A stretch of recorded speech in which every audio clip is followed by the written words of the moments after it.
There's a question I keep getting asked by new technicians to the trade. How do we charge the insurance more for what we do? Or how do we make a better supplement? Because not all of us work with good estimators.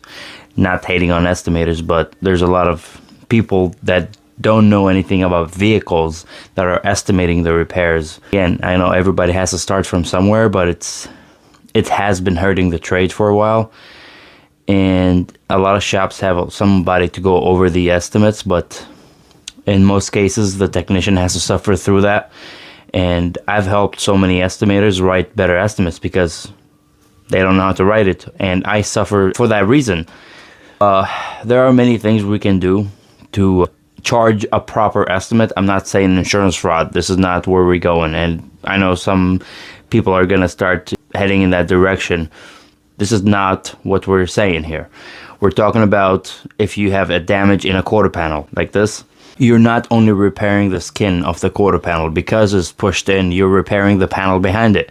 We need to add time to repair the panel behind it. Are you going to set up the car on a jack stand? Because how are you going to repair the wheel opening? How are you going to fix it? You don't have enough room if it's just sitting on the tire, so you have to jack the car up and put it on a spare tire, or just jack it up and leave it on the jack stand. That's a procedure. Why do it for free? So we actually can charge for it because it's something we did.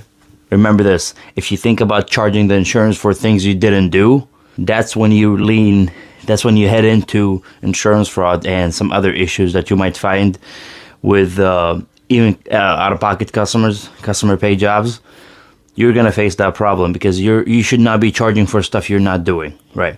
You jack the car up, you put it on a jack stand. Usually pays between 0.2 to 0.5. I know that's not so much money, but when you look at it in the job, you're gonna add up. These little things are gonna add up. Did you add time for the wheel well? You're repairing the wheel well, so you gotta add time for it. Is there seam sealer on the wheel well? That's not included in anything, so you gotta add for seam sealer because there was a seam sealer on the inside of the wheel opening, so you gotta replace that seam sealer. Why? Because it needs to be done.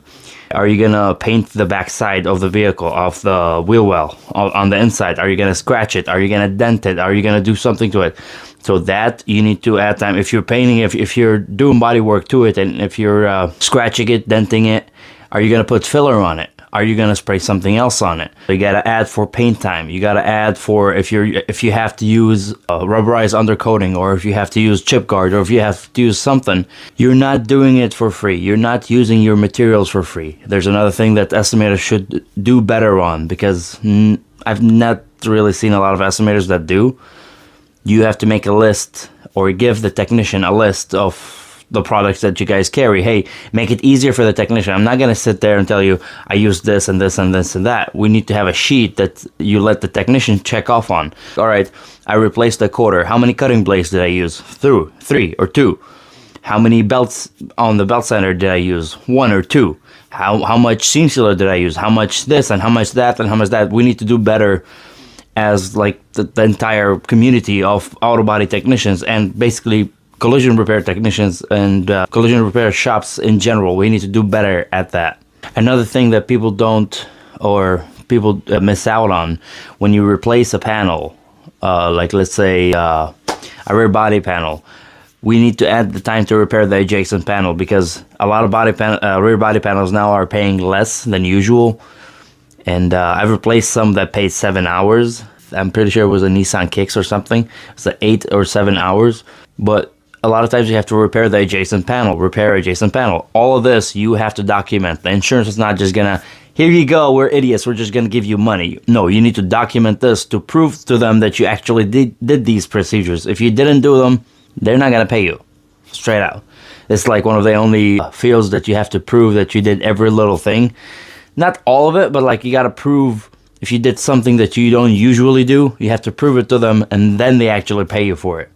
Also, I know it's tedious, I know it's a pain in the butt to actually start documenting everything that you do, like take a picture, take a picture, take a picture. I know it's painful, but it's gonna slow you down a bit, but it's gonna ensure that you're gonna get paid for all these extra procedures. And if you guys have more questions, just send them to me. Either DM me, or if you don't want to be included in the video, just mention that and I'll give you more of my knowledge of this. We'll catch you on the next one.